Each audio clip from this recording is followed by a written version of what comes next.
Assalamualaikum warahmatullahi wabarakatuh. Pada kesempatan ini saya akan menyampaikan hasil dari PPT Jurnal yang membahas tentang perancangan stasiun kerja guna menunjang kinerja operator oleh Susana Ayu Handayani dan Epti Nur Hayati dari Universitas di Kubang, Semarang. Topik ini penting karena berkaitan langsung dengan kenyamanan, keselamatan, dan produktivitas tenaga kerja. Perkenalkan, nama saya Novi Rahansa dan saya tinggal 525104747 dari C11. Definisi stasiun kerja ini adalah area produksi yang mengubah bahan baku menjadi bertambah nilai. Stasiun kerja adalah tempat di mana operator melakukan aktivitas kerja setiap hari, mulai dari memproses bahan hingga menghasilkan produk. Karena operator menghabiskan sebagian besar waktunya di stasiun kerja, maka kondisi dan desain stasiun kerja sangat berpengaruh terhadap cara mereka bekerja. Jika stasiun kerja dirancang dengan baik, operator bisa bekerja dengan nyaman. Sebaliknya, jika perencanaan kurang tepat, hal ini bisa menimbulkan berbagai masalah. Dampak desain yang tepat menjamin keselamatan, kenyamanan, dan kinerja operator.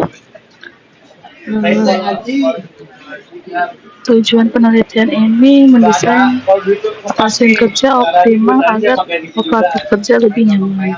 Tujuan utama dari perancangan stasiun kerja adalah menciptakan lingkungan kerja yang aman,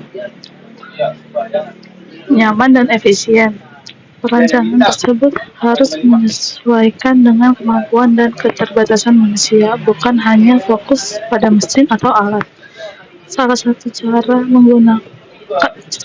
cara yang digunakan adalah dengan menerapkan antroperi, yaitu data ukuran tubuh manusia seperti tinggi badan, panjang lengan, dan jangkauan tangan. Ini faktor penentu perancangan stasiun kerja. Yang pertama, populasi pekerja. Variasi bentuk dan ukuran tubuh atau antropometri. Yang kedua, karakteristik populasi, yaitu pendidikan, kultur, skill, sikap, kemampuan, dan fisik.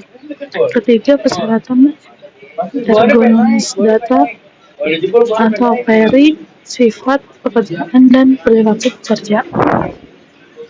Tujuan penerapan ergonomi yang pertama adalah kesejahteraan fisik dan mental, mencegah cedera, mengurangi beban kerja, meningkatkan kepuasan. Yang kedua adalah peningkatan kesejahteraan sosial, meningkatkan kontak sosial, koordinasi kerja, dan jaminan sosial. Yang ketiga adalah keseimbangan rasional, itu adalah dari aspek teknis, ekonomi, dan antropologis untuk kualitas hidup tinggi. Antropometri dan ergonomi. Yang pertama, antropometri itu adalah studi pengukuran dimensi tubuh manusia untuk merancang stasiun kerja, fasilitas, dan produk yang sesuai. Statis, pengukuran posisi dinamis, pengukuran dalam keadaan gerak. Faktor yang mempengaruhi adalah umur, jenis kelamin, suku, sosial, ekonomi, pekerjaan, dan kondisi waktu. Ergonomi adalah ilmu yang mempelajari interaksi manusia dengan elemen sistem bekerja untuk mengoptimalkan desain agar sesuai kebutuhan keterbatasan dari keterampilan manusia. Tujuan ini untuk sistem kerja yang efektif, aman, nyaman, sehat, dan efisien. Lingkungan kerja dan sumber daya. Yang pertama adalah penerangan atau cahaya, tidak terlalu terang atau tidak terlalu gelap untuk kenyamanan visual. Yang kedua, temperatur atau suhu ruangan, harus sesuai adaptasi tubuh manusia. Yang ketiga, kelembapan, mempengaruhi kadar oksigen di ruangan. Yang keempat adalah memengaruhi jumlah oksigen. Yang kelima, ada tingkat kebisingan, memengaruhi ketenangan kerja. Sumber daya manusia mencakup usaha kerja dan manusia untuk bekerja menghasilkan barang dan jasa. Di sini ada juga motion study dan waktu kerja. Motion study adalah ilmu mempelajari gerak manusia pada saat kerja untuk menghindari cedera dan efisiensi.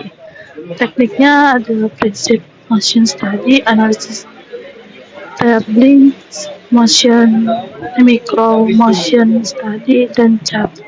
Prinsipnya eliminasi, kombinasi, tata ulang, dan dibuat mudah. Waktu siklus normal dan baku.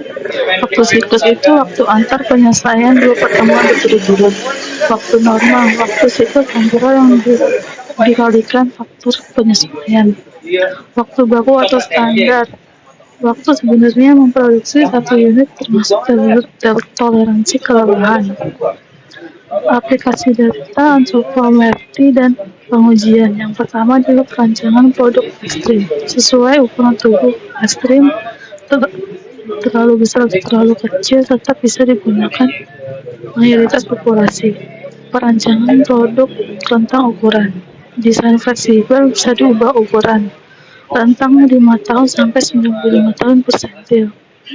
Perancangan produk ukuran rata-rata didasarkan pada rata-rata usia ukuran manusia. Pengujian data. Ada keseragaman data, memastikan data batas kontrol, BKA dan BKB. Kecangkupan data memastikan jumlah data pendahuluan lebih besar daripada seharusnya. Persentil penggunaan data 0,5, 0,5, 0,95 untuk keamanan dan kenyamanan.